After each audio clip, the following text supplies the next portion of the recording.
Ik doe mijn oortjes in en ik hoor Mark. Dus ik denk dat je iets vroeg. Nee hoor, alleen maar begroeting.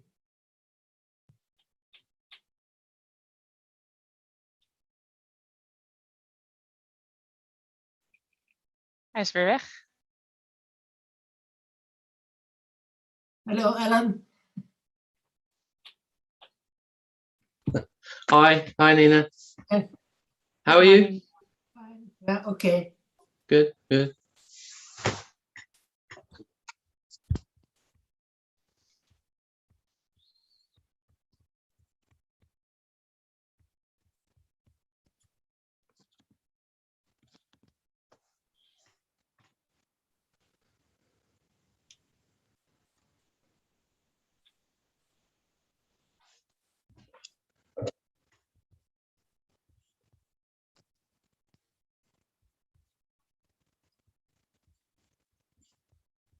Hallo Gabi.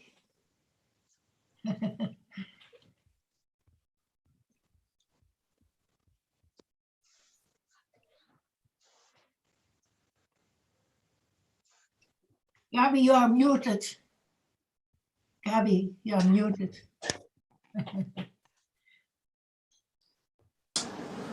Good day. Oh. Morning.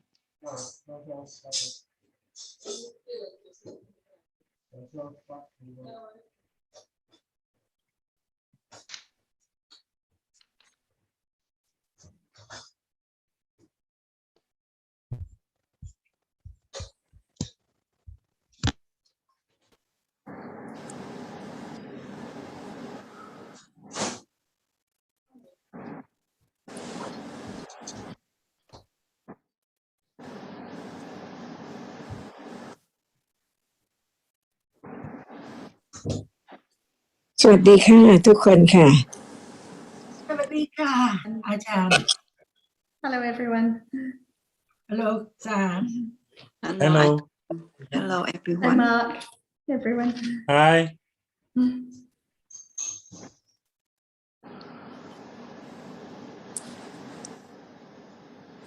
Please carry on. We have to carry on, yeah. I have something to say. Carry on, Nina. Yeah. Well, last time Ajahn spoke about sati and patana, and I remember there was a long explanation before, but I forgot the details, and so many people have misunderstandings about sati because they think of sati in conventional sense, know what you are doing. So maybe it's good if Ajahn can elaborate a little more about sati patana. It's not a conventional term, but it's a reality. Different from other reality. It's not lopa, it's not attachment, it's not aversion, and it's not ignorance, but it's the moment when it is aware of what is there now as it is. Because usually there are always something there, all the time, now and then. No attention, no understanding, no thinking about what is it and the truth of it. That is moment of no sati, no understanding. But there are so many levels of sati. That's why we learn to understand the difference between the mental factors. Some are wholesome and some are unwholesome, and some are not wholesome or unwholesome at all. That's why we learn to understand what is there now, because it's just there, but it's unknown. That's why at moment of no understanding, that is not the characteristic of sati. It cannot be aware of that because no understanding of that at all. That's why learn to understand what is there. And at the moment of understanding, there must be sati. It attends, it's aware of the word, the sound, the meaning, and the truth of that very moment. For example, now we are talking about what is there. It means that there must be something now appearing. But what is there? What is the truth of it? What is its nature? When it's ignorance, it's not sati. it cannot understand, it cannot attain to the truth of the reality right then. But at moment of being reminded that it's what is there now, but it does not appear as it is at all. At all. What does it mean? It means that there is no understanding of the truth of what is there. For example, how come it's there, but before that it is not there, and then there is something there by conditions, because no one can make it arise, no one has made it arise, but it's already there now. Like seeing now, it's already there. See, who makes it arise? No one at all. But it's so true because it sees. So what is that it no one sees? What is that? It cannot think, it cannot be other thing, but it is now seeing. So we learn to understand the truth of the moment of seeing as is there, as it is, but not yet the understanding of the truth of the nature of it. That is the moment, it's a reality which experiences that which is seen. Just learn to pay attention, to be attended to the characteristic which is now there. There is what is seen, and there is the reality which sees. So it's moment of understanding the truth in life. There are many moments of different realities appearing by conditions, but no thought about it, no understanding the truth of it. That's why learn to understand what is true in life from moment to moment, even seeing right now when it's not known, because no sati, no hearing about the truth. So how can there be the right attention, wise attention to its nature as it's just that which sees?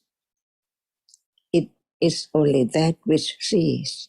It cannot be the moment of hearing because it cannot hear. But at this moment of seeing, it sees, that's all. That's all in a moment, from moment to moment. This is life. With ignorance or with understanding or without understanding. So we learn to understand not just the word that there is sati, and this sati is the wholesome reality because it is wholesome, because it just not forgetting what is right and what is wrong, or what is wholesome and what is wholesome. So moment of being wholesome because of this reality, which do not forget what is there as it is, wholesome or unwholesome. Just right now, any moment, we are talking about the truth of what is there in a moment, from moment to be known little by little about what is there, just one by one, little by little. For example now, how can there be sati in a day when there's no thinking about the truth of what is there now? So we learn little by little to understand the reality which is there by conditions. No one can make it arise, and it cannot arise without its proper condition. So no one there, but there is realities condition one another, each other in a moment to arise to be such moment, different moment, and different things there too as conditions. For example, seeing. There is seeing, but how come for seeing to see, to arise and to see? There must be conditions. Otherwise, there cannot be that which arises and experience. Can we not make it there at all? Anyone can do anything about it? Or it's there already and gone already, unknowingly all the time, from moment to moment. Just learn to understand what is there. And at that moment of understanding, there is sati, a reality which is not the understanding, which not ignorance, but it's that which not forget about that it's there, as just it's there, as a reality, beginning just little by little to understand what is there now, from moment to moment, until there is more understanding and less attachment to cling to that which is there as something as usual before with ignorance. That's all. So we talk about the reality, the word sati, a reality, but not clear enough about its nature, because even it's there, it's only heard about it, but not the moment of directly beginning to study, to understand its truth, as is that which experience the object, but different from other reality which experiences the object. That's why we learn what is life from moment to moment, from birth to death. Only different conditioned realities arising and falling away unknowingly all the time, from life to life, eons and eons ago, until hearing about the truth of it from the enlightened one. Out of his enlightenment, this word of truth is shown to understand what is there, little by little. And understanding is not sati, see. We learn about what is there, little by little, about the truth, the very subtle reality difference.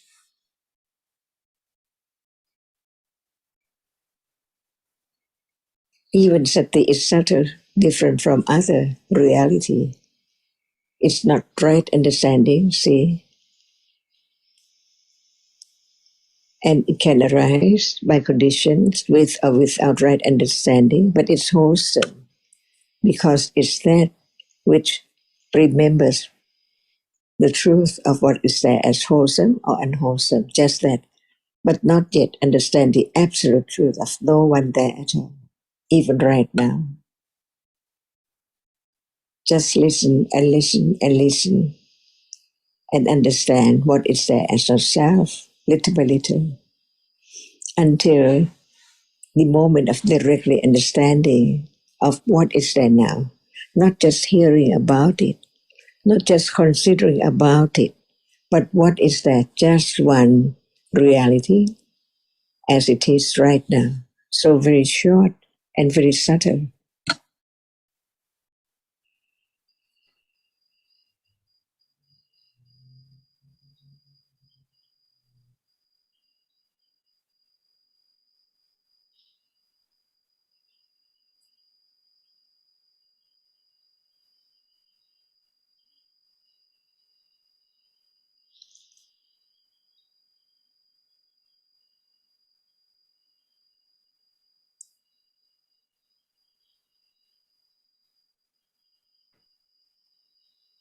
And it can be known whether there is sati right now or not, or what is there now.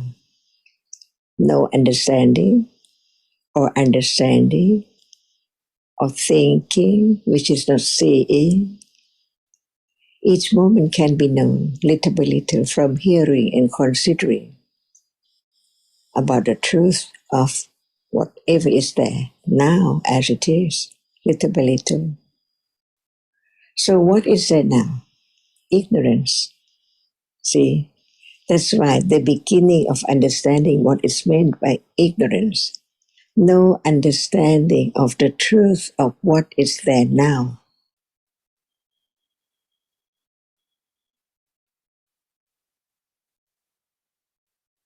So how much ignorance from life to life, from moment to moment,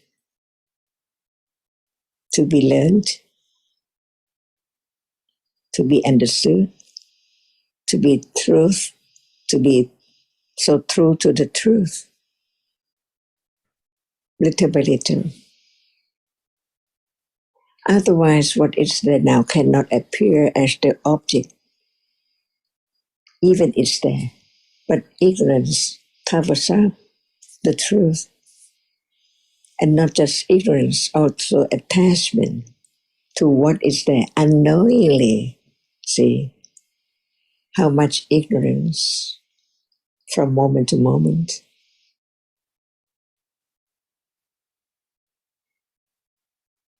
So it's time to listen carefully to begin to understand what is there. Even it doesn't show up, but it is learned little by little about the truth that it's there, but it's not known directly yet.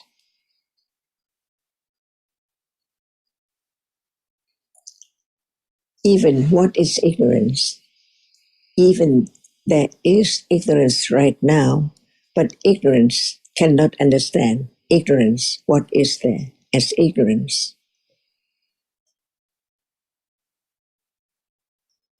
It's not me, it's not anyone, but it's the reality which is there.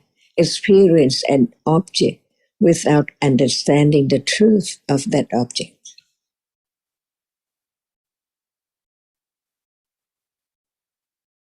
So even hearing about ignorance, understand the nature of it, but what about now? It's there, not understanding the truth of that which appears. Seeing gone, everything gone. What about the truth of each moment?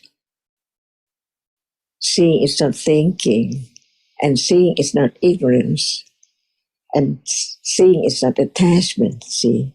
So all are there in life are covered up by ignorance, attachment, and clinging, taking it for different things from moment to moment, as is so true. But actually, everything is gone instantly as it appears, no more, just appears and disappears. Beginning to understand the truth, whether it's true or not, nobody can change the truth at all. The truth is the truth. What is just a moment ago, completely gone, never to return. No understanding, no attention at all to that which is so true that it is not there anymore, even right now. The sound is gone, the hearing is gone, thinking is gone.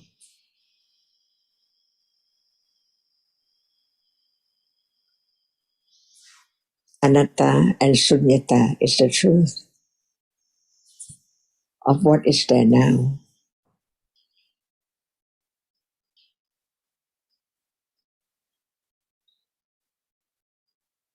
So what is there now so true? Nobody can make it different at all. That's why right understanding, understand the truth of it. Nobody can change it.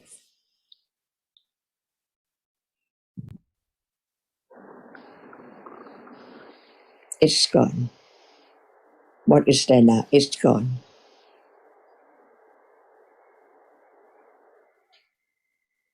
What is left is ignorance, clinging, taking it for something from moment to moment until death.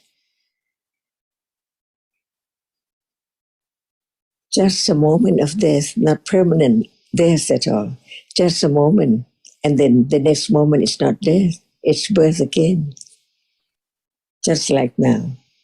This moment is gone, and next moment is there by conditions, endlessly.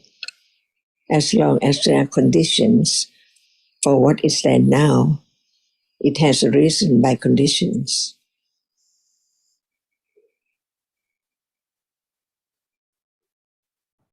Just listen more, consider more, understand more. Even understanding is not self.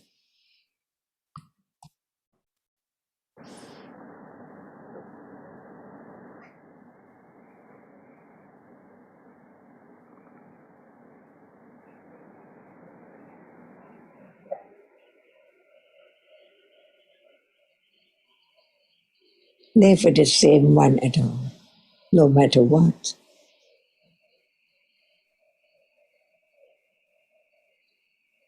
So it's the dream about everything permanent, what is there, so true to be not known as it is, but being known or take it for something all the time.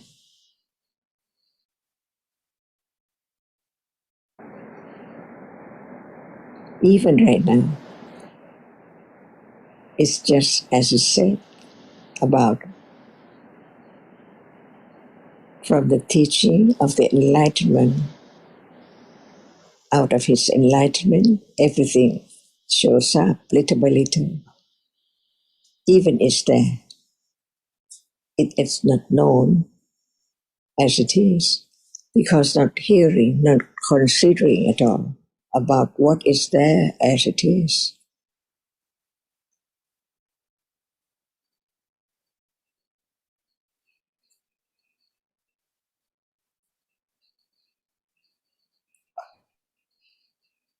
That's why understanding about ignorance is the most important thing.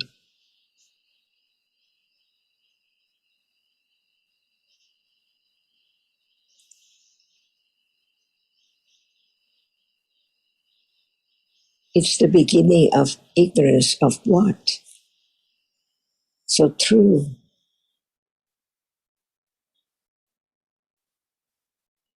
It's the unknown. So it's known from hearing and considering little by little.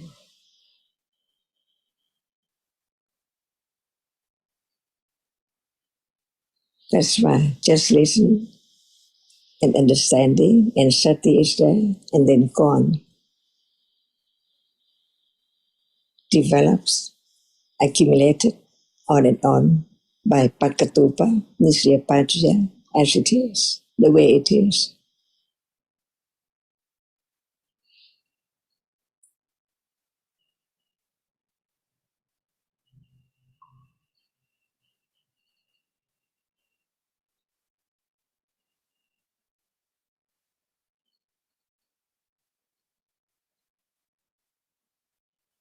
So it's a beginning to understand the Pajya, different reality, together with what is there as being conditioned by Pajya.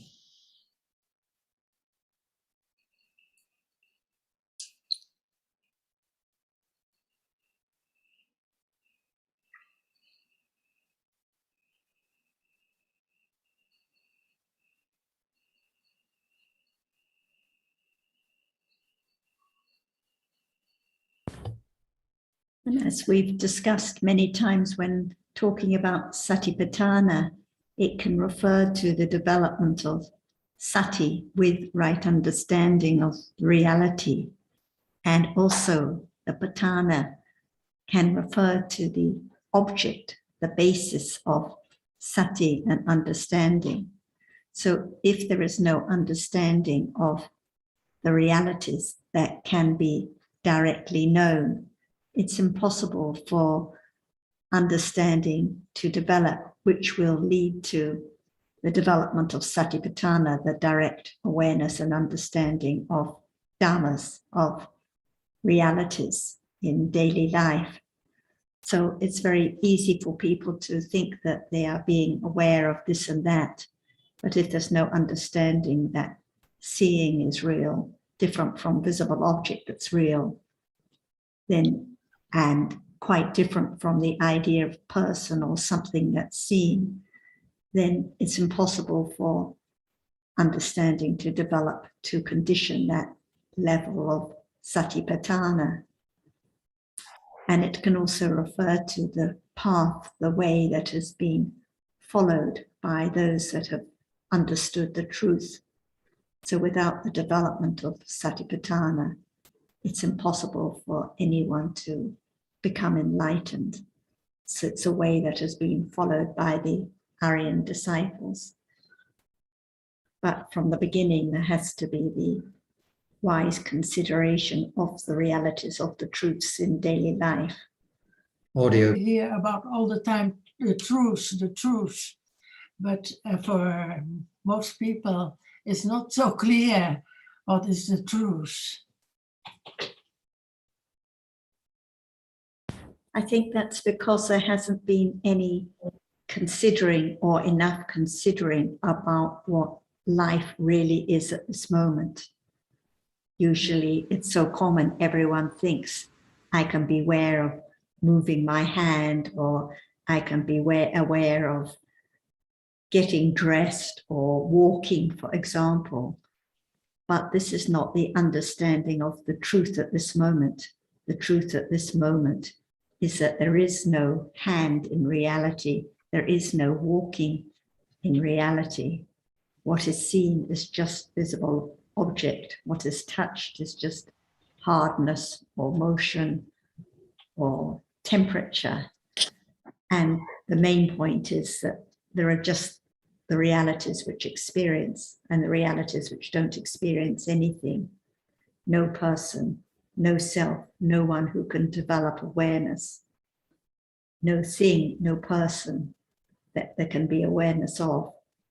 So the truth has to come back to the understanding of what is Dhamma, just an element, Dhatu, not a thing, not a person, either the Nama Dhatu or the Rupa Dhatu. And that's all there is in life, in truth. People are overwhelmed when they hear that in reality there are no arms or legs like that. They feel overwhelmed. So that's why we have to consider what is touched right now. If we don't look at the arm and there is touching, what is experienced? Is it arm or is it just softness at the moment of seeing? Is it an arm seen or is it just that which is visible? At a moment of when people have not listened much, they find it so very incomprehensible. Like there is no arm, what is touched. Seems like not daily life. But yet it is daily life at this moment. So I think it has to be, it's no good just being told there's no arm. There has to be the beginning of understanding, like now, at the moment of touching what is experienced. Still, I think that saying there's only absolute reality is a bit of the thing which confuses the people. I think if you say there's only absolute reality, but at the same time there's conventional reality, it's much easier to understand, because people may think that if they know the absolute reality, they can drop the conventional reality. And I don't think that is the way to understand the absolute reality. You have to be aware that the conventional reality is there as well. But if there's no understanding of the ultimate reality, the absolute reality, if there's no understanding that it is just softness or hardness touched, there can never be the understanding of what is conventional reality, the idea of arm or the meaning of arm. So it's only by understanding the absolute realities that it can be understood that arms and people and Nina and Mark are just terms that are used to convey a meaning about the absolute realities. So when there's the understanding of what is the real truth now, the reality now, no conflict, no question about what is concept, what does this mean, because there is more and more confidence in what is actually experienced at this moment. Otherwise, before that, it's all confused and mixed up. Yes, and I agree with that. But I think if you say there's only absolute reality, then it is impossible to really understand the absolute reality. I think you should understand as well that there is a conventional reality which is not absolute, but you can't in this life, I can't forget that there is a conventional reality. And to be able to live, I must understand the conventional reality as well, but as a conventional reality and not as the absolute reality. I think. Mark, would you not say that it depends on the accumulations? That, for example, someone during the Buddha's time who heard about absolute reality and understood it, they were at that moment, they understood that, in fact, conventional reality is just concept, and it was a revelation. They Yes. came to understand at that point what is real and what is not. So they didn't need to hear more about conventional reality. It was enough to hear about the reality of absolute reality. Yes, I agree. But And my point is that if you say to, I'm speaking from my own experience as well. When people told me that the truth, there's only the truth, there's only the absolute reality. What I find hard is I was wondering what to do with the conventional reality. And I found that I could not drop the conventional reality. Otherwise, I would not be able to eat, for instance. I think it can be valuable. I think it can be valuable too, Mark, to realize that the conventional reality is only made possible because there are the Paramatma-Dhammas, or the absolute realities. So without absolute realities, there could not be the conventional realities. Yes, I agree. Mm-hmm.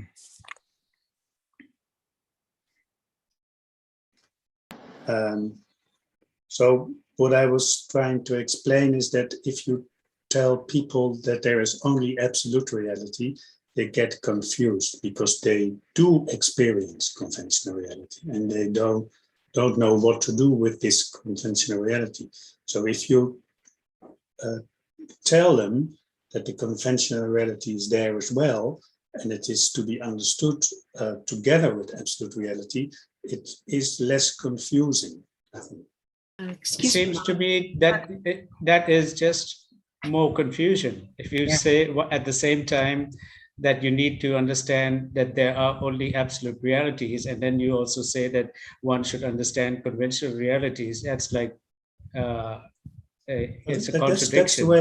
That's the way I understand it now. That's the only way for me to understand the absolute reality, seeing it in accordance with the conventional reality. But Mark, what we call conventional realities are illusion. That's part of the ignorance. Okay, so yes, in order to live everyday life, yes, we have to say, yes, this is a TV, this is a computer, this is a glass, and so forth. But in actual fact, when there's more understanding, we understand that these are not real. There really is no conventional reality because the things are not real. Okay. The more. So what are you doing? What are you doing now? What are you doing now?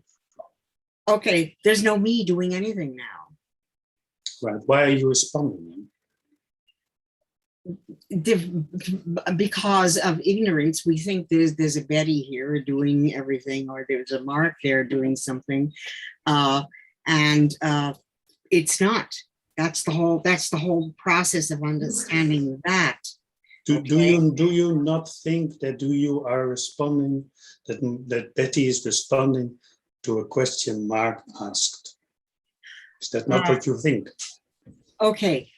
What do you think language is? All right. I asked the question. Language is what we think of conventional reality. In other words, we hear sound. What is the reality of speaking? Okay, that is sound. I hear sound. We hear sound. Okay, or we can't even use we. But sound is being heard.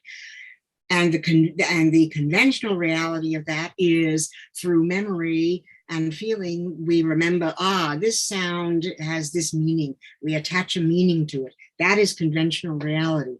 And in actual fact, that doesn't really exist. I know, but you are not thinking. You are not thinking you are talking to me. That's not what you're thinking. I'm not thinking what? You are not thinking that you are talking to me. That's not what you're thinking.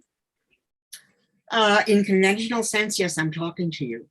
Okay. That's what I mean. Mark, That's what I mean. But That's what I the mean. understanding is that we understand that that is not real.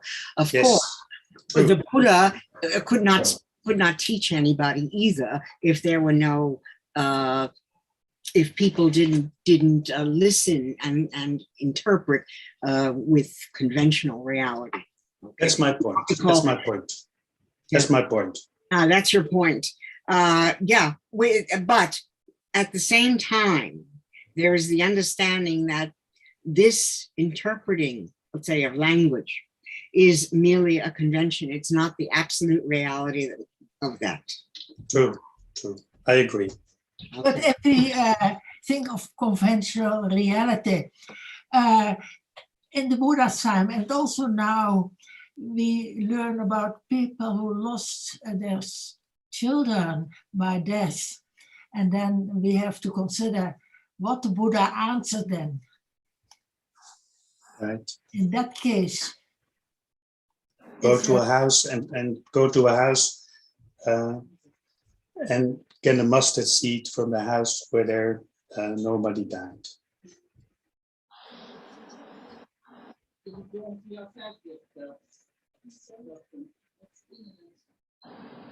because people are still grieving about the loss of their dear ones.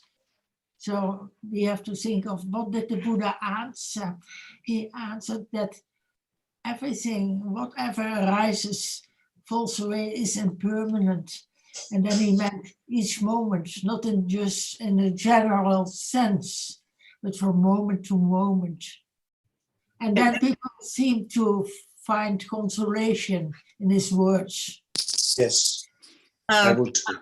Mark, if you think of it in terms of the characteristics of reality, because if you learn the three basic characteristics and you think of everything of the not of the teachings, but of all of the understanding what realities, of what absolute realities are. If we understand them in terms of their three basic characteristics, that there's no satya, anatta, anicca, that they're impermanent, and dukkha, that they're unsatisfactory. And we learn to understand those three characteristics at deeper and deeper and deeper and deeper levels.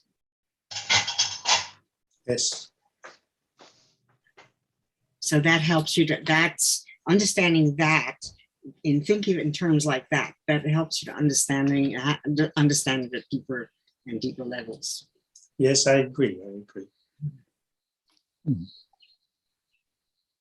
Yeah, you were talking there a moment ago, Mark, about Kisa Gautami, who was distraught after losing her family, really. And she went, and the people suggested that she go and see the Buddha. And he asked her to go to, and she was hoping that the Buddha could bring her dead child back to life. And he asked her to go to a house and get some mustard seeds from a house that has not known death. And little by little, she went from house to house. And no, they said, my father has died, my daughter has died, my son has died. And she kept on going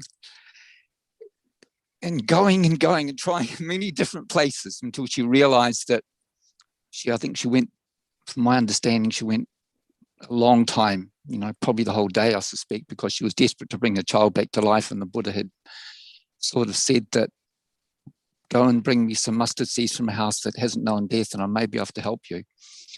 But of course,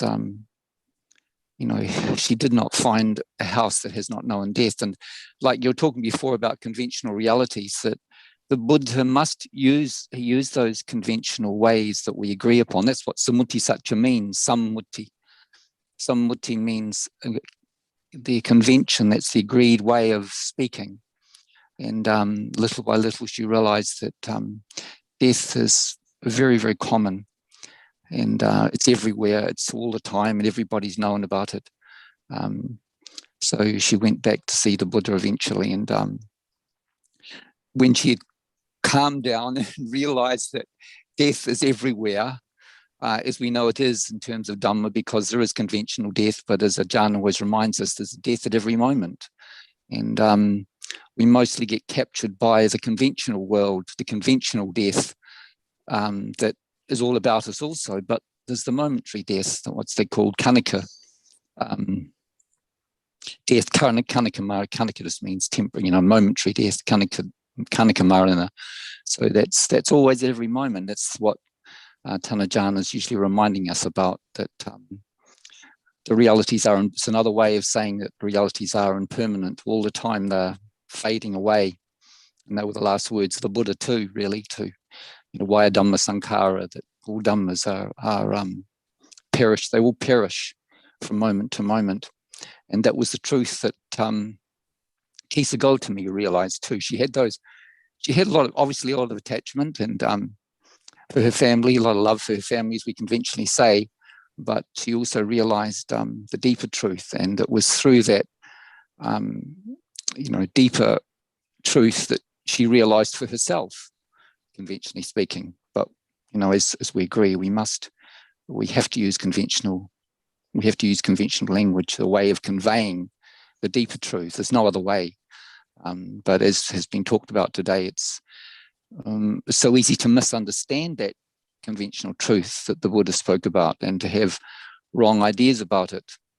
And if it's not understood in truth for what it is, it's easy to get confused about what the path is all about, rather than thinking, that most people think it's something that you can do or we can do, but it's an understanding that the more understanding there is, the path will be developed when there is the proper conditions put in place to allow the path to be developed.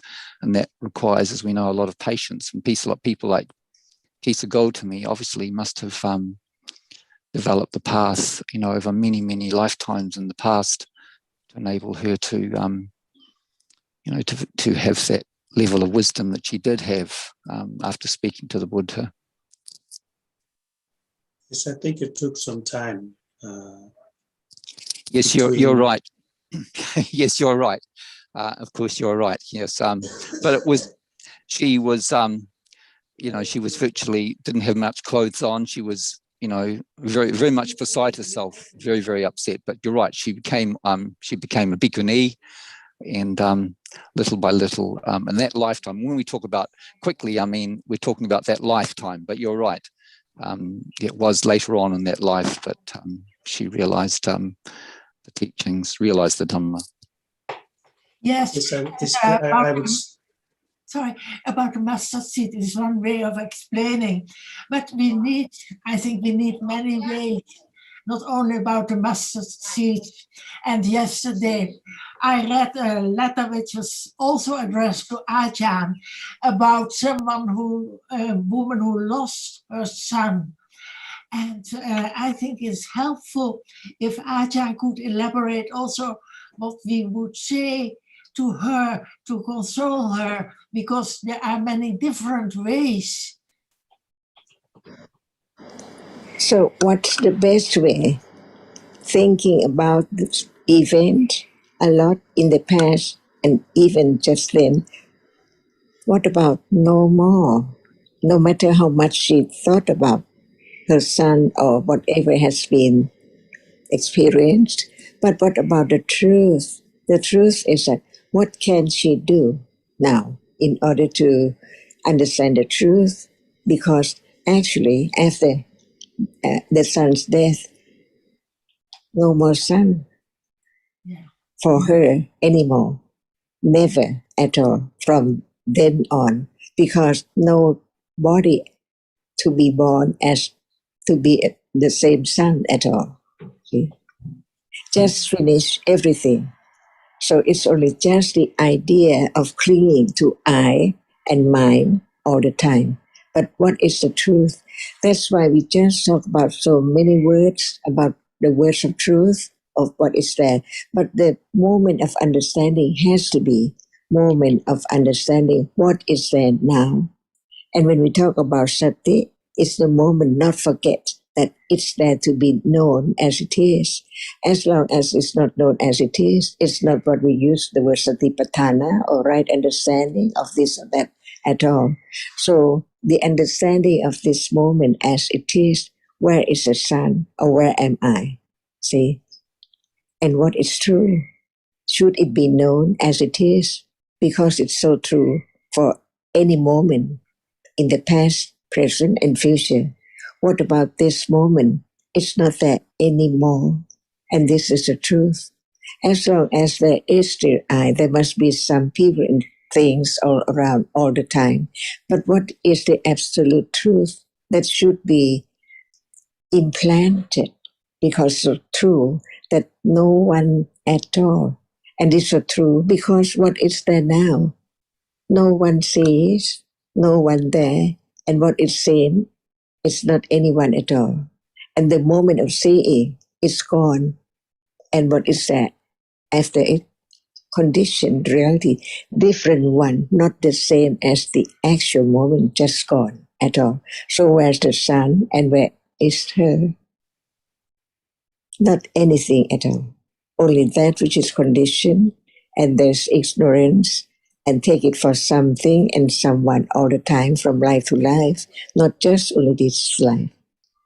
Because not only her son dies, her friends, her family, her sister, her brother will die. See, everyone.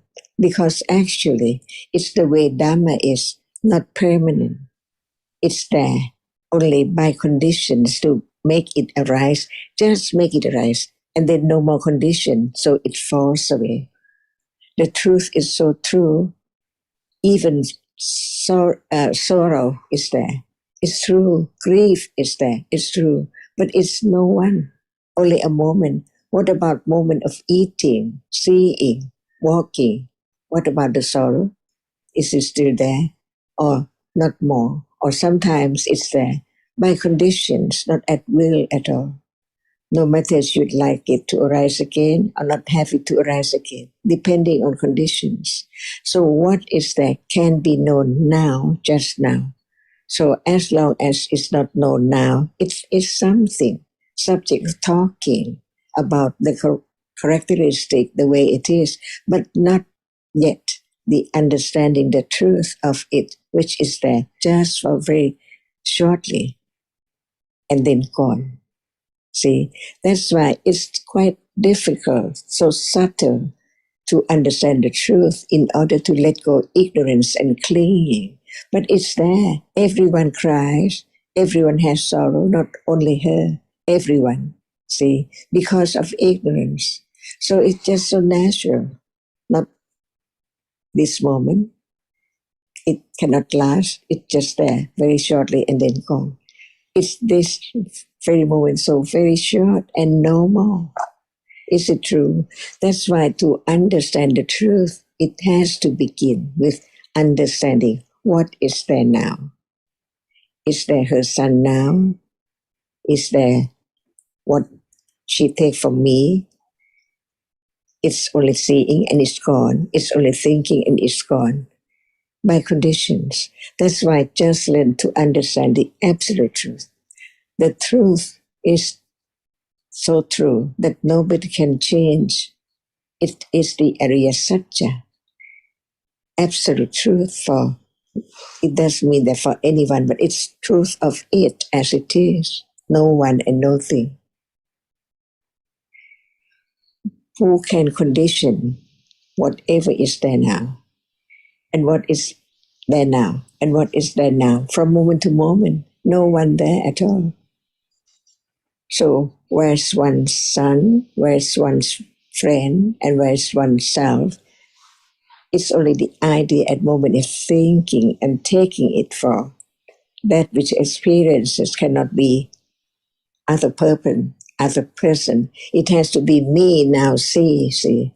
Only when I see, not the other see. So seeing. It depends on the thinking of whether I see, I like, or I dislike. But actually, there is no one, no me. So how can there be my son? And it's not just your son. What about your parents? What about your friend? What about your possession? See, everything seems to be so real, but actually, what is the truth of it just in a moment as it is? It cannot be something else at all. Because seeing cannot be anyone. It cannot be your son see, or you see, or your friend see. Seeing just is there and then gone. That's why there is clinging to that which is gone completely, never to arise again.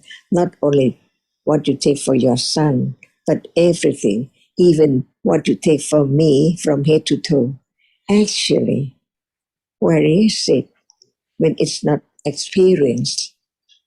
See, where is it and what is it and when is it? It cannot be known because it's not there as being experienced right then for a very short moment and then gone. That's why just learn to understand what is true, what is not true, and what is the absolute truth in order to understand the truth little by little. And the moment when it's directly understood, it can lead to the understanding of no self, no thing. Because now, just touching hardness, is it finger? Is it toe? Is it arm? Is it cloth? Is it bed? Nothing at all, only hardness. But what about the idea which you should take it for bed and pillow and flower and things all the time, as not it is, as just that which is hard.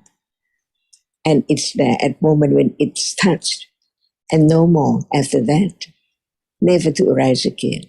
But the sanya, the marks and remember, the memory of that is so deeply rooted as something. That is why it's wrong. Sanya vipalasa, perversion, does not understand the truth of it. So take it for something as I, very happy or pleasant, just that which should be desirable, but actually, where is that? Nothing, only thinking about it. And thinking does not think about that all the time, only by conditions. Do you think of your son all the time? Or only sometime? Or many, many times? But it's still only thinking. The subject, the object of thinking is changed from moment to moment by condition. What about the plate now? The shoes now? At that moment is the object of thinking. Where's your son? Only when there is moment to think about son, about your son. So it's moment of thinking, follow seeing, hearing, smelling, tasting, touching. There must be remembering of what is seen and take it for something and think about it as something permanent until there is right understanding of each one directly, until that which arises and falls away appear to be directly known as the truth of sunyata, no more at all. What is gone is gone. What is the object next is not the same one, different one. So it eliminates the idea of self little by little. No thing, no self. But there is sorrow and attachment in every by conditions, as long as there are conditions for such reality to arise, as long as it's not yet eradicated to be anagami and at the end arahata. There must be all other in life as before, but it can be object of understanding little by little, because it's so real at moment when it's there to be known, as it cannot be taken for anyone or anything at all. Unpleasant feeling, it's there, not all the time. It's gone at moment of seeing. That's why we learn to understand each moment in details, so that there can be letting go, the clinging as usual, which hasn't been known about it before. For example, seeing right now, it's there. But actually, it's not the one that is there just a moment ago. Who knows the truth? as it's so true, it can be directly known, but from understanding little by little until it let go the idea of something there, less attachment to the next one which follows the one which has gone instantly, all the time, little by little. Otherwise, there's no way to understand the truth. But this way is so very subtle, but it's so true. It can begin right now. What is there can begin to understand its truth as it is, as nothing. And by then, there can be more and more understanding of the truth. And at moment of understanding, the understanding letting go, attachment and ignorance, little by little, until it's less and less and less.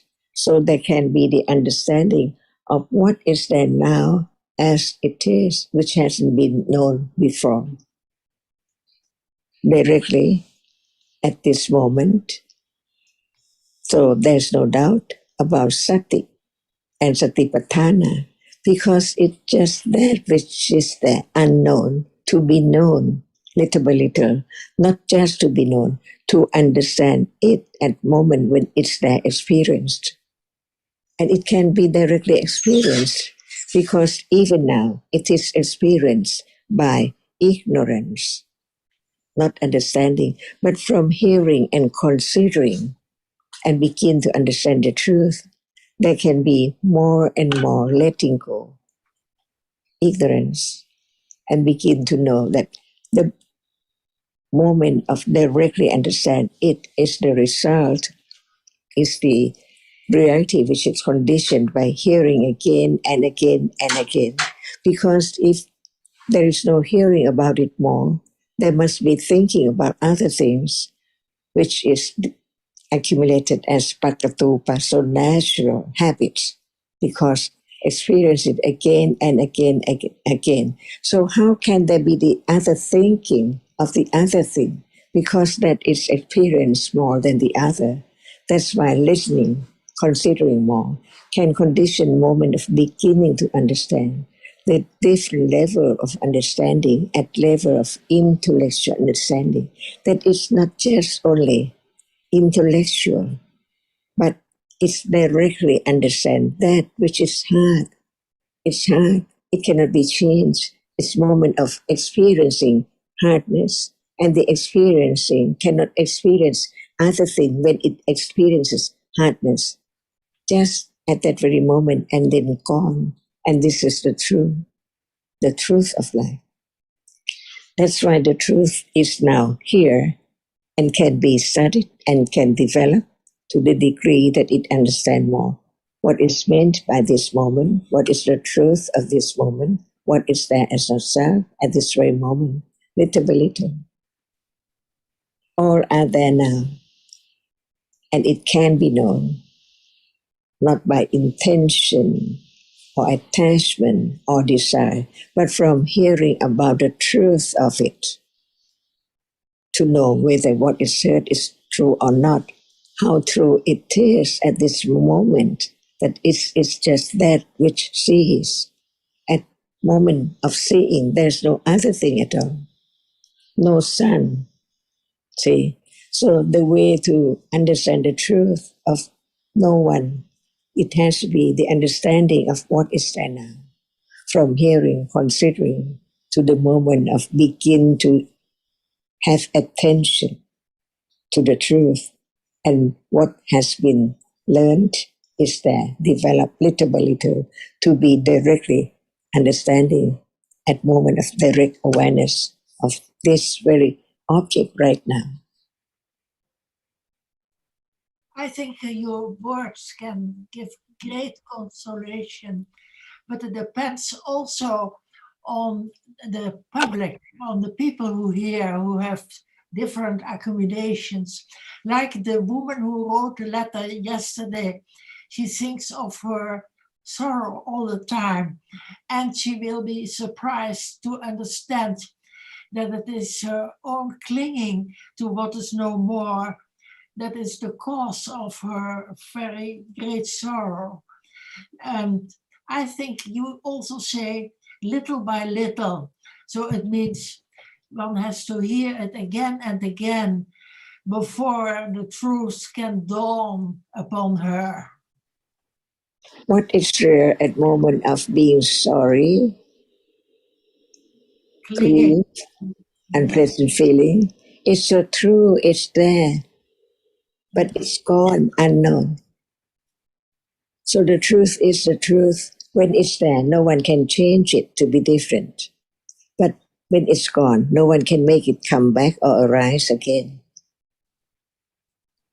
So it just from moment to moment, from this is life, keeps on going, rolling on, unknown. Ajahn, what do you mean with unknown?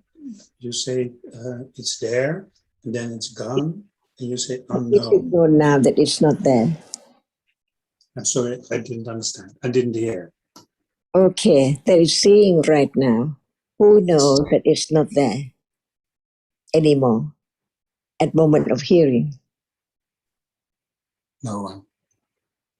But the truth is that seeing is not hearing, so it cannot be there at moment of hearing at all. Right, I understand. And it's a truth that it can be directly experienced. Yes. To let go the idea of self or permanent reality. Yes. So the truth is the truth, and it is the absolute truth. Nobody can change the truth.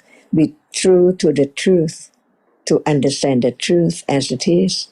That's why we hear or listen to what is there, whether it's true or not. See, at that moment, no one, but Buddha taught about so many realities, many mindful mind factors, cetasika, performing the function now as they are, Phassa is there, Vedana is there, Sanya is there, everything is there, until it is the object of understanding. No selection, no choice, no will to make it the object of understanding. Because now what is there can be object of understanding. But whether that is condition for understanding or not yet, because it's still the object of ignorance until there's more about what is there. It's that which experiences, and what is meant by experiences, it sees. It means that there is that which is seen, which is experienced, which is known as is there. And what is there does not appear as it is, because there's no understanding of the truth, that what is seen is to be only that which can impinge on the eye.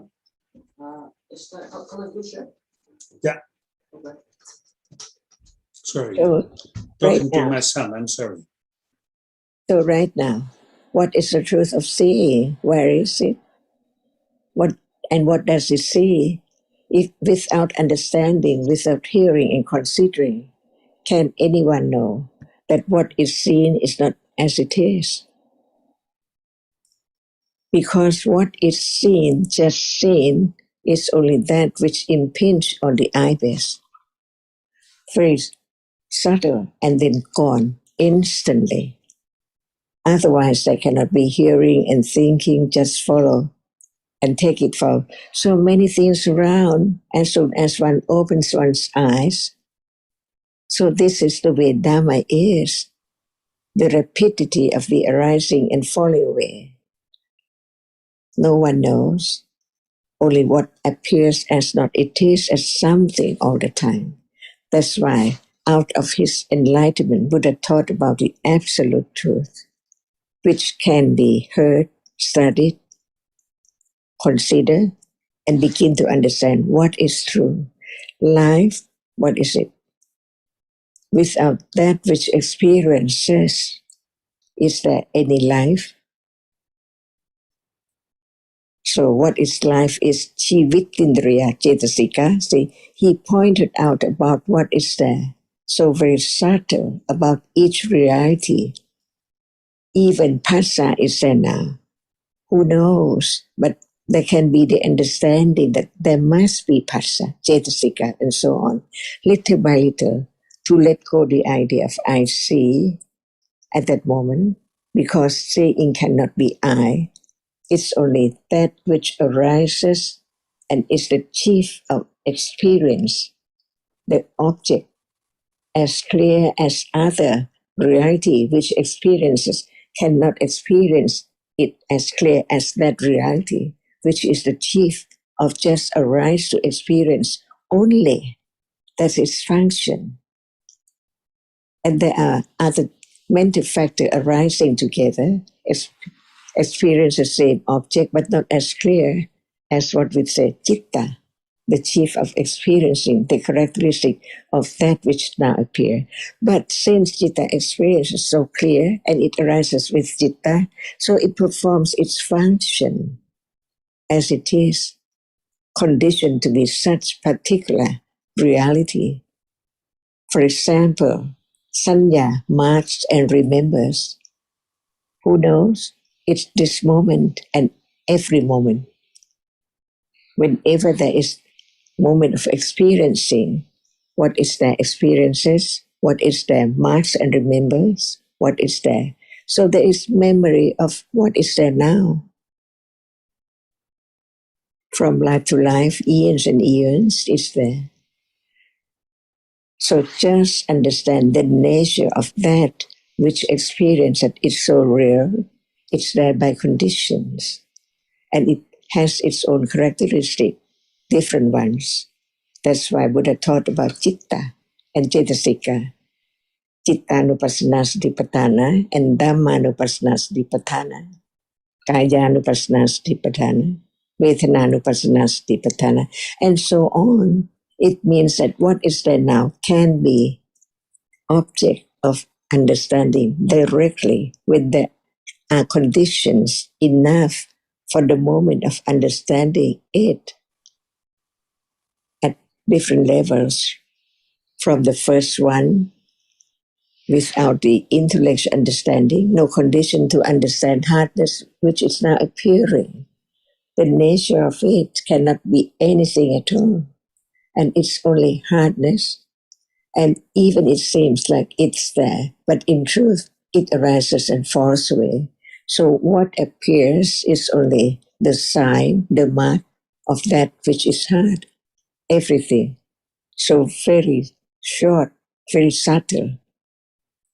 That's why learn to understand the truth, and right understanding is what we say, understand, because it can understand the truth of that as it is, little by little, stronger and stronger, sharper and sharper.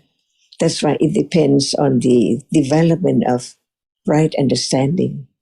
That's why it has to be from now on. Otherwise, how can it begin? How can it develop? It has to be at the moment when it's there and we talk about the truth of it, like it's there now, seeing. And we talk about the truth of seeing. That seeing is the moment when the object is experienced, because there is a reality which experiences or know it, or no matter what word we use, it is the characteristic which can know, can experience what is there. Just experience, no more. Function. It cannot understand. It cannot like. It cannot mark. It cannot remember. It just experiences the characteristic when it's citta. But the other reality, like lopa, how come? If there's no experiencing any object, how can there be lopa, attachment? So attachment attached to that which appears. The function of it is experiencing that object with attachment. And ignorance experience that with ignorance. And so when it is the understanding, the characteristic as it's there, but the understanding is not sharp enough to let go the previous accumulation, the idea of self, but it begins to know that that is so true, and the truth is going to reveal to show up little by little, but not clear at all because it depends on how much understanding is there.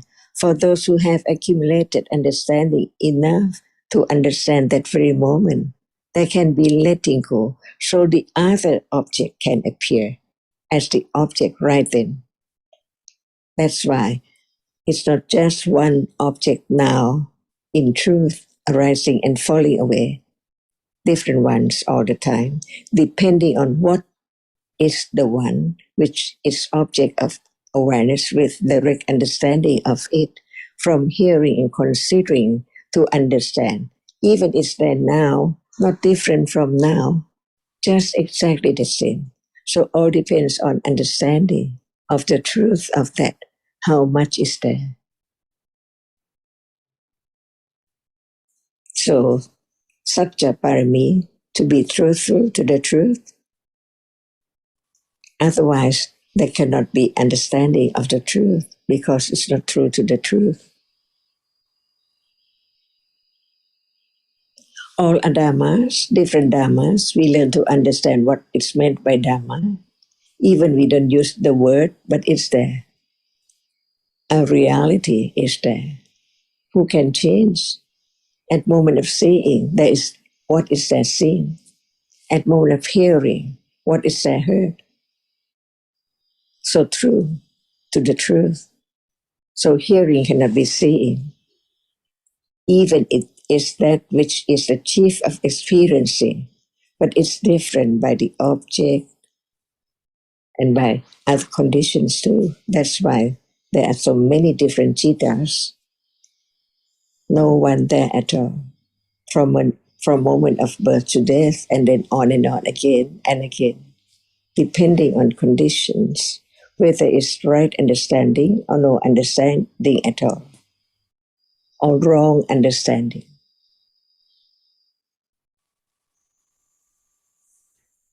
Ajahn, you spoke about the details of citta, which is the chief in knowing an object, and about the different mental factors. So it is really, we call that Abhidhamma, but it is in life. It is not at all theory, but I think for people to have more intellectual understanding, it is good to consider also the details as is taught in Abhidhamma, that they really understand more about the different processes of the cittas who have different functions. And then it has more meaning for them. What is the meaning of only one moment and the reality at this moment? So all the teachings about the truth is just for understanding, not just hearing, thinking over it, but understanding the truth of each word. For example, that which experiences. See, no matter we use the word nama or citta or cetasikas, what about the characteristic which experiences now? It's there unknown, but they are there. So that can be the beginning of studying. What are there? Citta, the chief of experiencing. So any moment of whatever appears, there must be that which arises and experience that characteristic so clear. So we begin to understand what we heard about citta, vijnana, hatya, mano, and so on. The reality which is the chief of experiencing. What is meant by the chief? It means that there must be other realities experience the object, but not as the chief of experiencing only. Just being chief in experience, not the chief of other things. No understanding at all. It just arises an experience. But it is the chief, so it is manindriya. At that moment, nothing is more than that. It's so main. It experiences clearly the object. See, not the other thing. That's why the understand the different indriya, like panya, It's not citta. But Panya understands, even it's not citta, but it experiences what is there with understanding, different from just experience without understanding, like citta. Citta just experience without the function of experience of right understanding, because citta cannot understand. It just can directly experience the object clearly. That's all. But the panya does not experience the object as clear like citta now sees and hear, but it understands the truth of that which is experienced. That's why we learn to understand, not just remember the word. Cetasikas, how many are there? Which one is indriya in different manners or aspects? By way of citta, it is manindriya. By way of panya, it is panjinsi and other indriya. See, and so on. The truth is there to be understood, not just to listen about the details. Yes, the more there is the understanding of that as details, it means the more letting go of the idea of self. Because you see that just the word no one is not enough. What is it when it's nobody? It is that which experience or that which cannot experience. What are they? At moment of seeing, at moment of hearing, different realities. What is seen is not that which is heard, and so on. They are so real to be understood that actually they cannot be other thing. There has to be only that which is conditioned to be just that, arising and falling away. That which cannot experience doesn't know anything at all. Even is touched, even is seen, even is heard. See? No idea, no understanding. But that which experiences, no one can stop the characteristic which arise to experience at all. And many different ways, different aspects of experiencing, experience with ignorance, cannot understand what is there. So now, just that which sees, what about the understanding of the truth? I see. Is that right? Or not me or anything. It's only that which just arises to see, to experience that which is seen, and then gone instantly by conditions, because when we talk about conditions, it conditions moment of the arising of that, just that. So after it has arisen, it's gone. Nothing can make it stay at all, because conditions it to just arise as the way as it is. Hardness is hardness, sound is sound, and so on. All are different realities, condition arising and falling away, the breaking world all the time. Otherwise, there cannot be the understanding of the danger of why does it just arise to be only that? What for?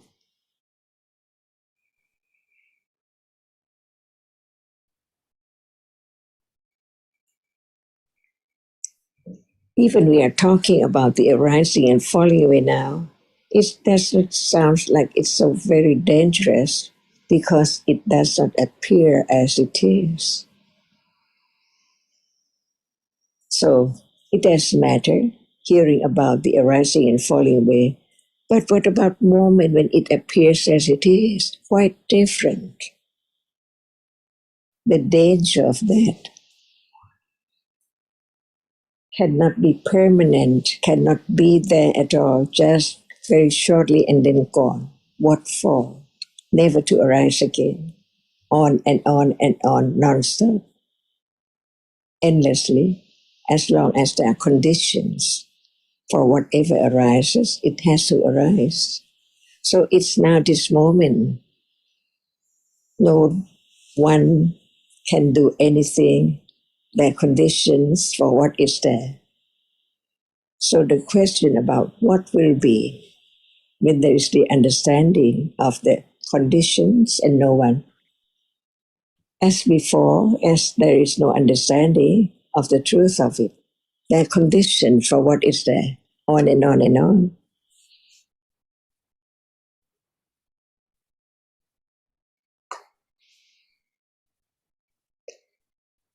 And the understanding of the truth is quite opposite of ignorance, not understanding the truth. My son, my thing, my wealth, my friends, and so on. But actually, even what is meant by living alone, in reality, even that is not I who live alone. The world of what is there just arises and falls away by conditions, like the fire, here and there by conditions.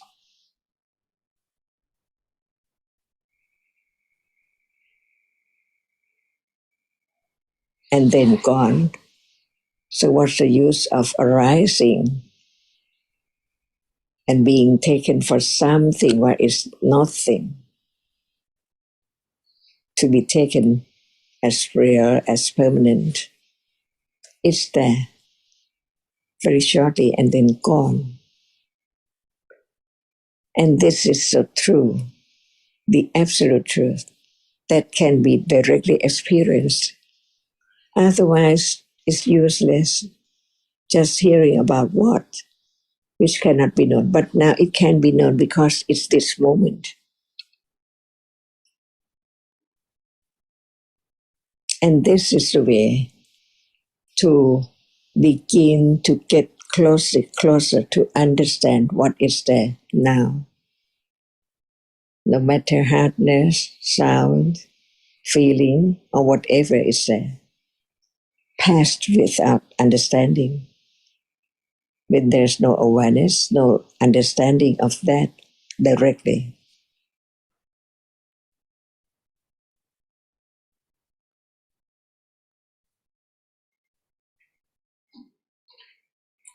So, what is the most precious moment in life?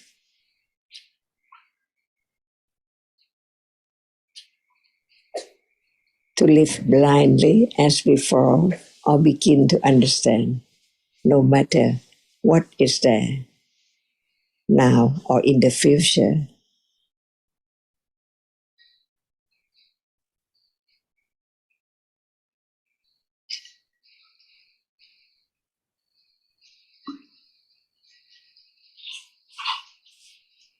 This moment is the future of previous moment. Who makes it arise? It's there by conditions, and it has to be just like this, on and on and on and on.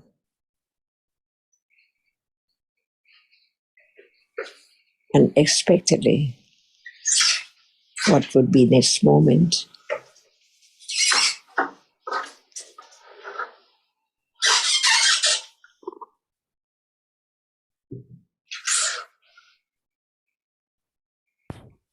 So something to consider, Mark.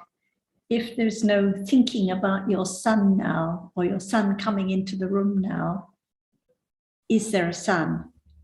Do you have a son?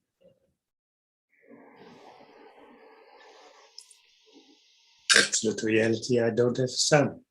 There's no me, there's no son. It's only absolute reality. And there's thinking about son. Just the Thinking moment of about thinking. mind. Right. So thinking about a son, and if there's no thinking about a son, no son. So it's just a moment of thinking, and the thinking arises and falls away immediately. It's gone.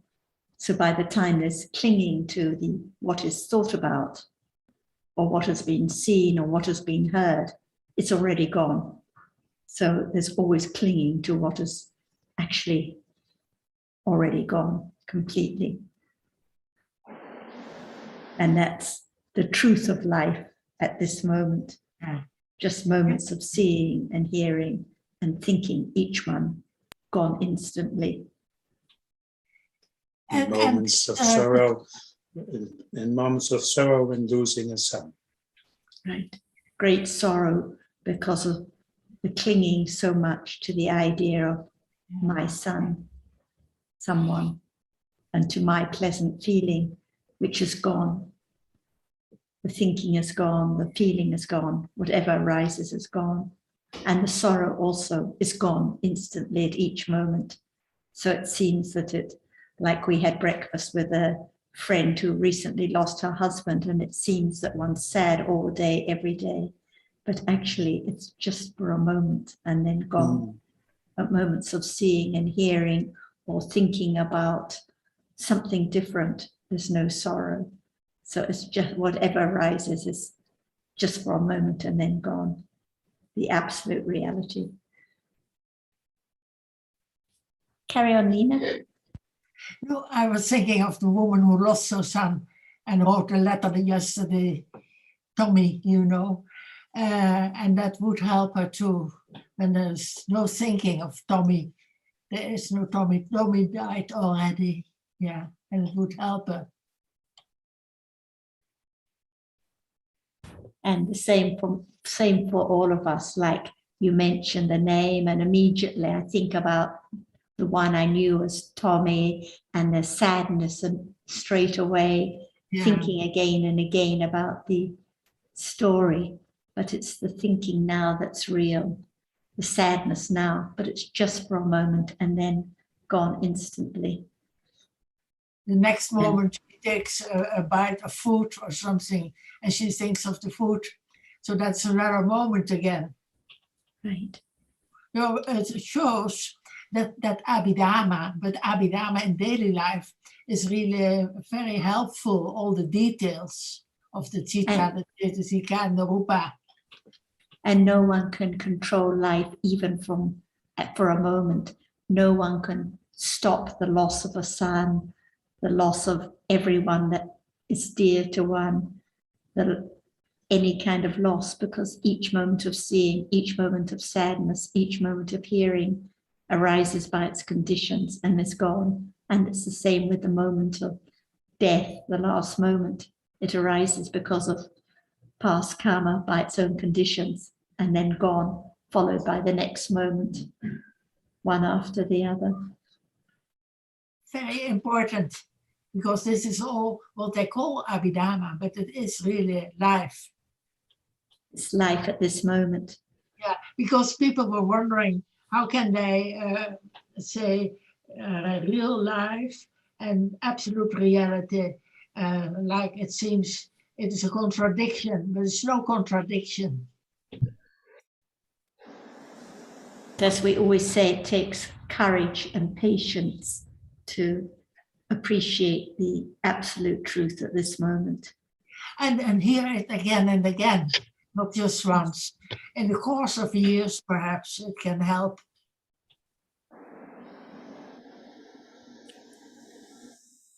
And I think it's important to keep in mind that the idea of no self or no me or no arm or no leg or no son has to be or is only relevant to the extent that the understanding of realities has been developed. So just saying those words over and over or being reminded isn't going to help the development of understanding of realities. It's just any other kind of, it's just a kind of thinking. It may not even be kusala, even if it's the truth, because we have wrong ideas about what the me is or the self is or so forth. And so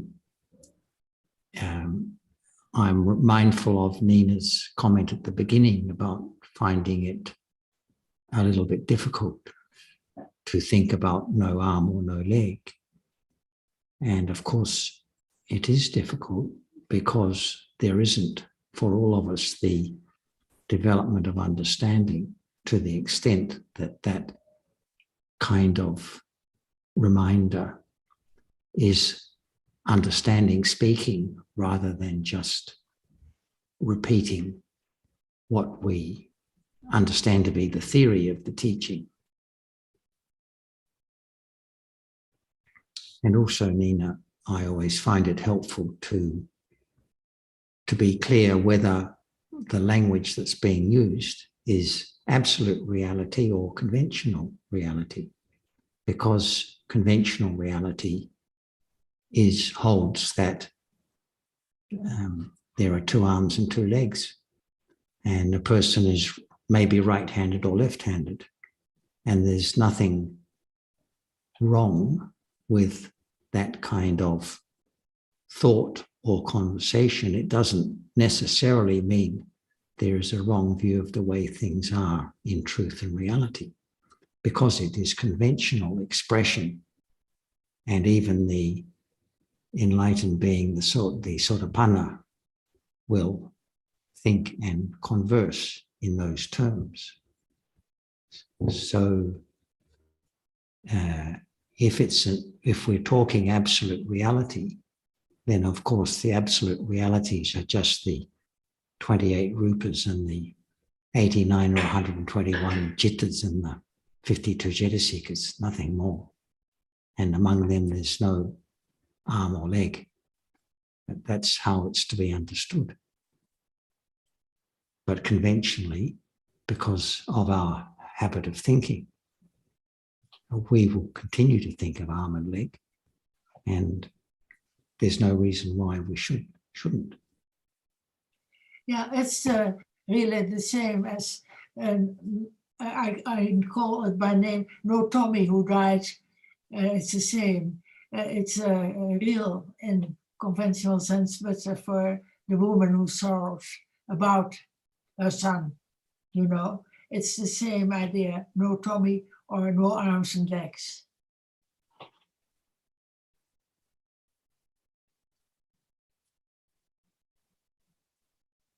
Actually, Jonathan, just in response to what you just said, which I was thinking along those lines as we've been having this discussion, and I think it is helpful to make the distinction between the intellectual understanding that is around the discussion of the concepts within Abhidhamma and the concept of no self. We are talking about those things. And that the real distinction is between whatever level of understanding can be achieved by that and the understanding that comes from direct experience of a reality. And it's like they're the two, they're not opposing forces or even parallel worlds or anything like that. They are just simply the ways of seeing, and what's involved in direct understanding cannot be understood intellectually. It's actually really quite challenging to accept that, because we come up with all sorts of ways of trying to think our way around this or think our way into it. Right. But the truth of it is, without direct understanding, it just continues to be about these ideas. Yes, I thought of the same thing earlier when Ajahn was mentioning there can't be seeing when there's hearing. Oh, of course, we all accept that there's only one citta at a time, at a moment. And so when the seeing consciousness arises, there can't be hearing consciousness at the same moment, and vice versa.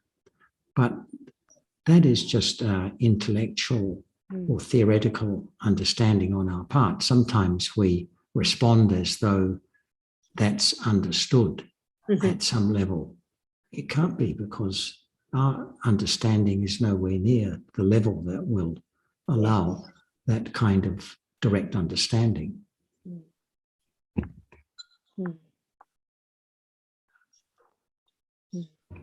But it is helpful to be reminded of these things, of course, as long as we keep in mind that what can be verified by way of direct understanding is just a minute percentage of what we are happy to accept intellectually and talk about.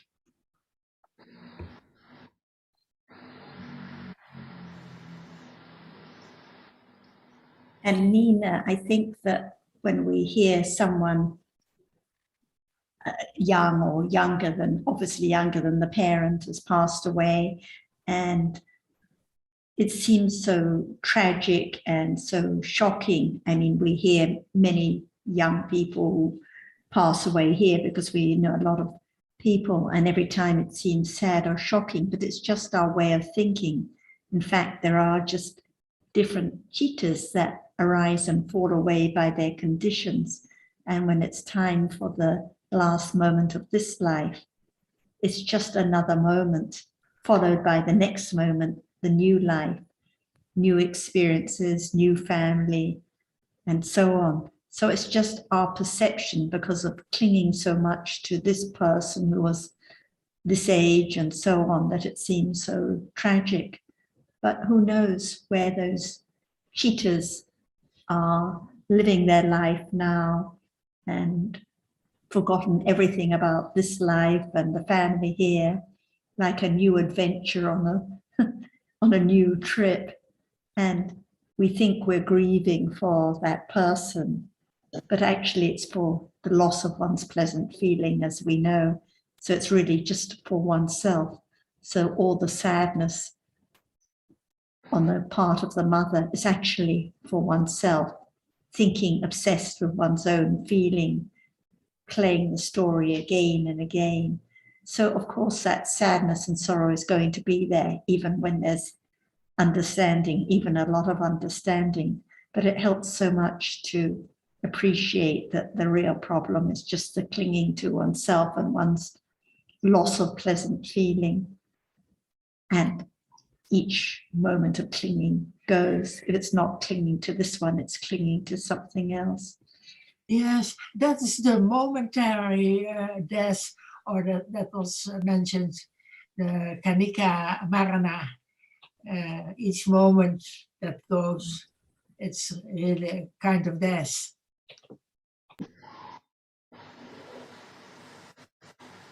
And it's like that, moment to moment, life to life. And so the clinging to what has gone instantly and then grieving for its loss is so futile. And this is the truth of dukkha, that whatever is conditions falls away. And life is so short, there's so many precious opportunities to develop understanding. So when one's just lost in one's grief and sadness, one forgets all about understanding at those moments.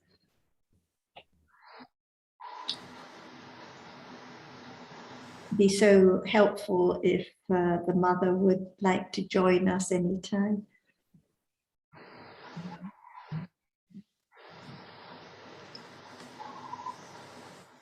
And what about the son of last life? All forgotten. Just think about the son in this life. What about the son of last life? Nobody knows, yeah. Not cry for him anymore. Not think all the about past him. lives, so many sons that have. So it's just only in this life about this, what we take for son, my son, but actually only in this life that one knows who am I and what is there as my son and so on. But all are just in a moment, different moments. And what about the understanding of seeing as not hearing? See, it's so true. And seeing is so true. What is the way to see it as it is? From understanding right now, on and on, that seeing cannot be hearing. And when time comes, understanding a little more about seeing is not hearing. It can be moment of beginning to attend or to pay attention to the moment of seeing. And that moment, there is no hearing, little by little far apart, and then it's time when it's there. Show up as moment of seeing is only that. And the other moment, what is in between, there must be that which is in between. That from understanding, intellectual understanding, we understand what are there. The other chittas in the process and also pavanka, and then hearing. That's why it can show up as it is when time comes because of understanding a little more about seeing now. It's not hearing at all. On and on until less attention to the next one, which follows the previous one. And then the moment of what is there is not there. And then no seeing, and then there is hearing. See, just like now, but it's closer and closer to the truth because of understanding of the truth that seeing cannot be hearing. And this is the only way, because without understanding, it's impossible to let go and think that at the same time, seeing is there and hearing is also there. But actually, in truth, it's not like that.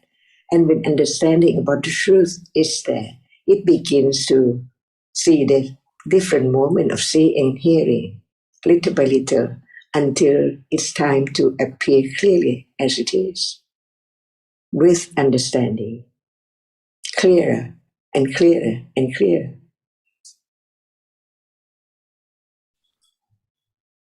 That's why everything now which seems that they are together can be directly experienced just one by one at a time.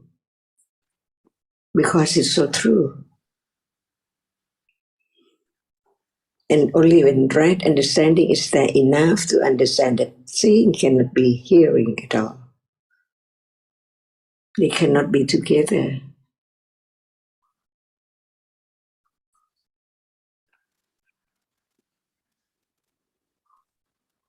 So all depends on the understanding of each moment from now on until then,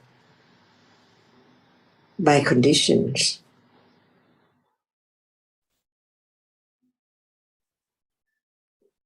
And when there is the moment of beginning to be aware of seeing, at that moment, right understanding develops because there is direct awareness of it. So how can it understand the other thing when it's directly object of hearing?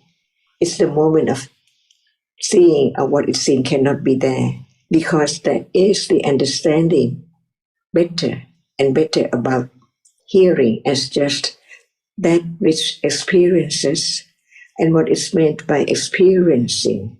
No shape, no form, not any kind of rupa, even the subtle rupa cannot be there together at all.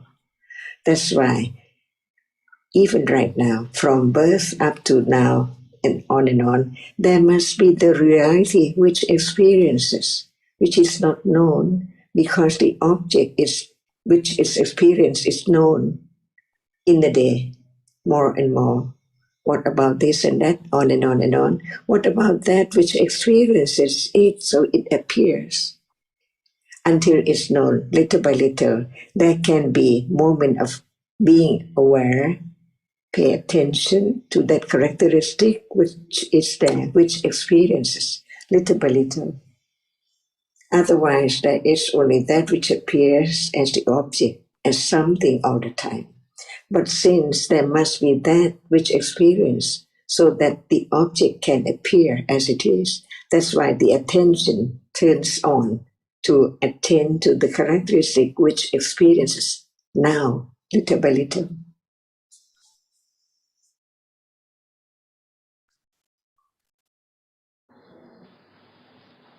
And this is the development of understanding because it understands the difference of each reality from one another.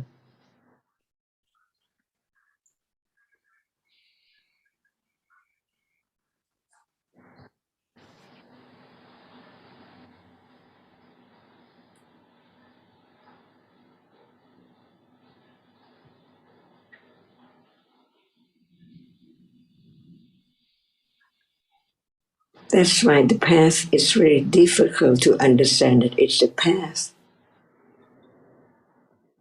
The Four Noble Truths are difficult, so subtle.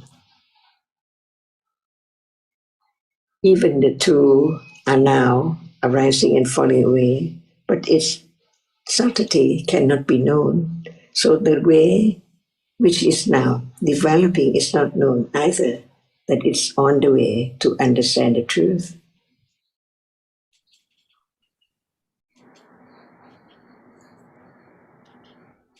Very subtle to understand that this is the only way. Hearing, considering, understanding, having more and more understanding of what is there as thought, as it's there, appearing right now. Seeing, thinking, liking, whatever is there. Not at will to have it arise and be the object. All depends on conditions, unexpectedly. Otherwise, there cannot be more and more understanding of anatta until it's perfectly understood.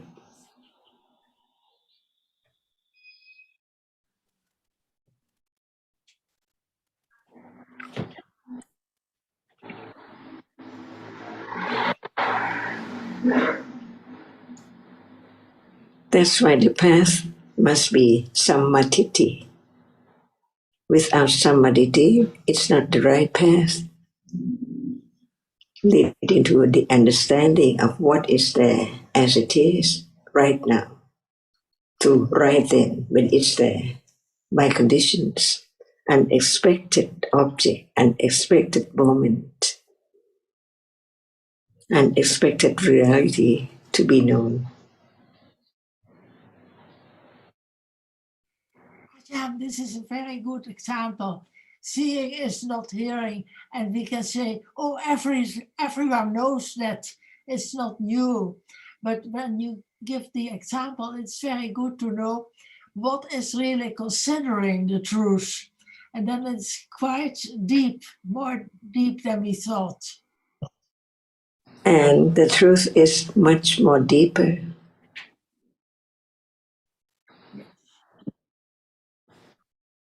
Would you elaborate on that, please?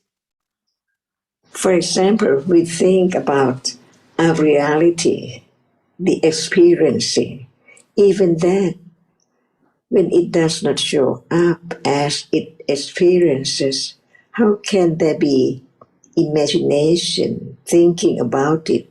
How is it when there is nothing at all? No rupa at all, no matter the gross one or the subtle one at all. And when it's the reality which experiences, it's there as not only one. See? Because nothing can be known as single one. It has to be by the nimitta of that which experiences. But even that which experiences is different. Like is different from dislike. It's different from craving, wanting, liking, to be conceited and so on. And whatever is there is so real that it shows up as it is that, only that, it cannot be anything at all. By then, no doubt about what is meant by that which experiences. Citta is not like other mental factor at all. Because at the moment when it's the object, nothing can be there. Only the reality which experiences, see, even the object of that does not appear, because only the characteristic which experiences is there as the object of right understanding. That's why there can be the understanding between the difference of Cittanupassana Satipatthana and other Citasikas. But they are Dhamma, Dhammanupassana Satipatthana. See, each word becomes true, even different level of sati, as Satipatthana, Satindriya, Satipala, and so on. It can experience clearer and clearer because of the nature of that, which not just the beginning, the indriya, Satindriya, but it has to be stronger than that to be able to understand no matter what, no matter how short and how subtle is there, to let go the idea of self from what is there years and years ago until it's there now. To let go little by little, little by little, because of understanding the truth when it's there as it is, stage by stage. And when we talk about the moment when it's there, who can imagine when it does not appear yet? Nothing at all what is meant. No world, no sun, no moon, no sky, no river, no tree, nothing. Only that which experiences is there. Who arranged that? Who conditioned that? Who make it to be that way? Impossible. Just as it is by conditions. And at that moment, is there still doubt about it? Impossible. Because when it becomes the object, it's still clear, so clear about the characteristic which experiences. It's not the moment of like or dislike or wrong understanding. See, only one at a time. And when doubt arises, it appears as it is, as a reality, no one there at all. Whatever is there in life, very normally, usually, is the object of understanding. So no expectation at all. What would be next moment? What would be next object to be known? To have firmer understanding of no one, nothing, anatta, sunyata, when it arises and falls away. But it has to be the object of clear understanding stage by stage. In the beginning, the arising and falling away cannot appear yet. That's why there is the first vipassana jhana, nama, rupa, pariccheda jhana. Not more than that. But no doubt about the distinction between these characteristics, these two characteristics. One experiences by different manners, characteristic. Painful is one, like is another one, differently. See, that's why it's there to be known, as it's heard, as it's there before, unknown. That it can be known, but to right understanding only, when it's time only, by conditions only that object only, unknown before. What would be the object? Right thing. But no doubt about any object. That's why there must be the understanding from vipassana jhana to be parinyana, to be parinya, stage by stage too.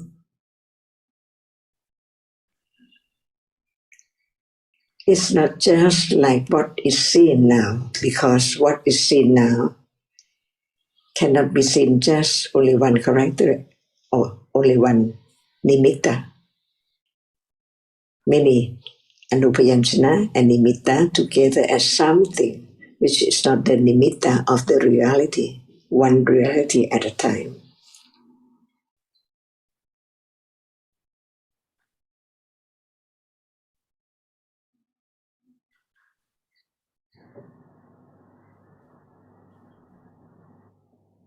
And it's so true.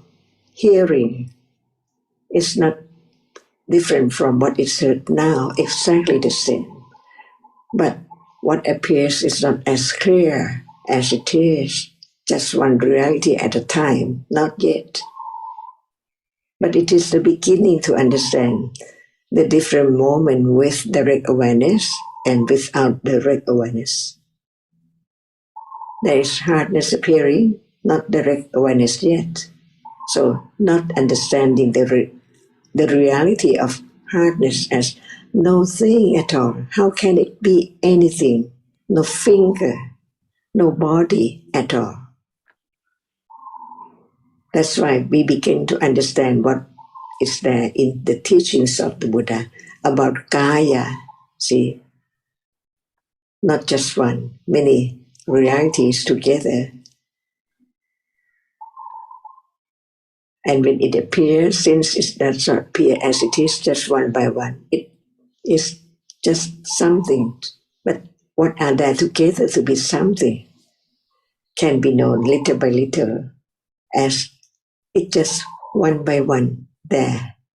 Otherwise, there cannot be shape and form and idea of something. So this is the beginning to understand the world of nimitta and the world of Paramadadhamma.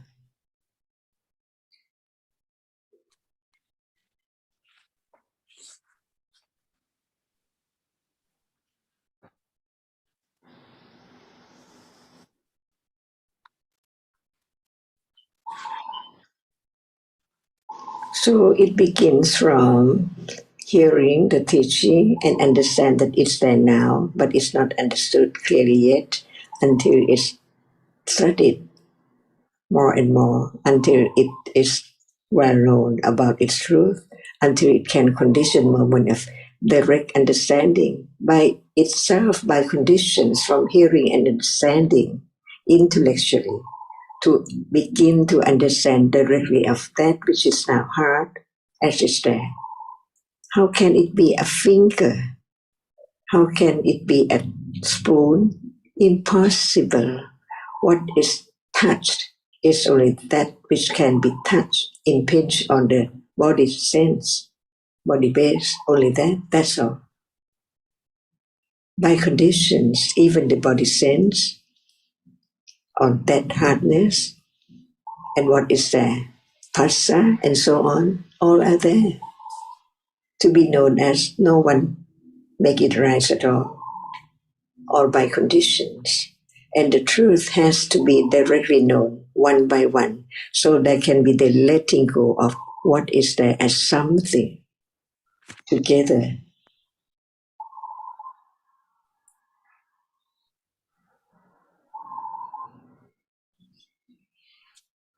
So right understanding is so truthful to the truth.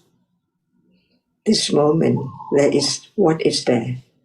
How much understanding of its characteristic as it has been heard. For example, seeing right now and what is seen, it still appears as something, but the understanding that it's not as it is. What is seen is only that which is not the shape and form of anything, but only that which appears. Only that which appears narrower and narrower, not as the big thing, big room, and so on, but at that very moment when it is there, when it's directly experienced as it is, only hardness and then gone. But the other moment follows instantly, take it for something from life to life, as something permanent, as I, my son, and my family, my friend, my wealth, my possession, see? But Ajahn, can I just make a comment here that for the enlightened being, though, there are still the idea of my family and my possessions, but there's not the taking them for being something they are not. So don't we need to keep in mind that the development of the path does not involve not having the thought of spoon or body or arm, but it's how it's perceived, how it's understood. that there's the distinction between reality and concept is clearly known. So after enlightenment, what is not there as before is the understanding of the truth. So that is the understanding of how come to be the idea and thinking about things and so on. As usual, because there is not just only seeing consciousness. There are moments after seeing. And what are there? The remembering of that which is seen. Usually it takes what is seen as something so permanent, but after seeing it, it's known as it's not permanent. But nobody can change the moment succeeding from seeing on and on to the moment of understanding by shape and form as what it is as before, but with fully understanding of the truth, that in truth is just that which arises and falls away all the time. So the world is the same as usual, thinking about this and that, but the understanding is so great. No attachment and no wrong understanding about that as before. And that understanding is developed by the understanding now as it being known as it truly is. No one knows about moment when there is no wrong understanding and no kilesa, like Buddha's. He still remembered his father, went to see his father and taught the truth to everyone there. See, where it's exactly the same as usual, but the difference is the understanding. No ignorance, no clinging as before, as taking it for very permanent as I at all. But what is there cannot be changed. From father to be different, mother and so on, it's not like that. Exactly the same, but understand the truth. What is there at that very moment? Marking, remembering from what? And I think, Mark, that's what you were referring to earlier, when that the understanding develops. It doesn't mean there's not the thinking in conceptual terms about the world, but there's everything more is understanding. as usual. What about that which is seen as toothpick before enlightenment and after? Still a toothpick. The shape and form, but the understanding is there of each reality as it is not self or anything permanent at all. But the rapidity of the succession from moment to moment cannot be changed. It has to be exactly the same. And the idea about shape and form cannot be changed too.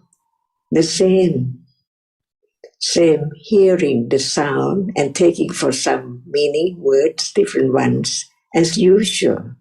But no, the moment, what is there? Sound is sound.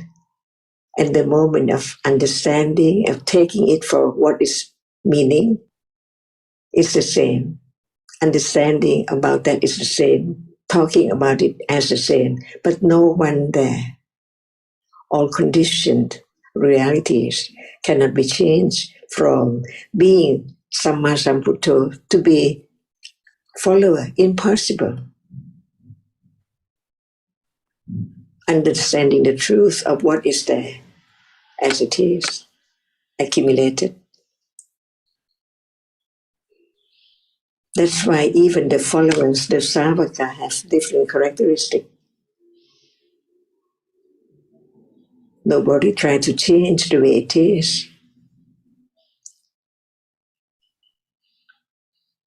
Thank you very much, Ajahn. ค่ะ สวัสดีค่ะ สวัสดีค่ะ. Sawasdee Thank ka, you, Ajahn. everyone. Thank you very much, Next Ajahn. time. Thank you Bye-bye. very much.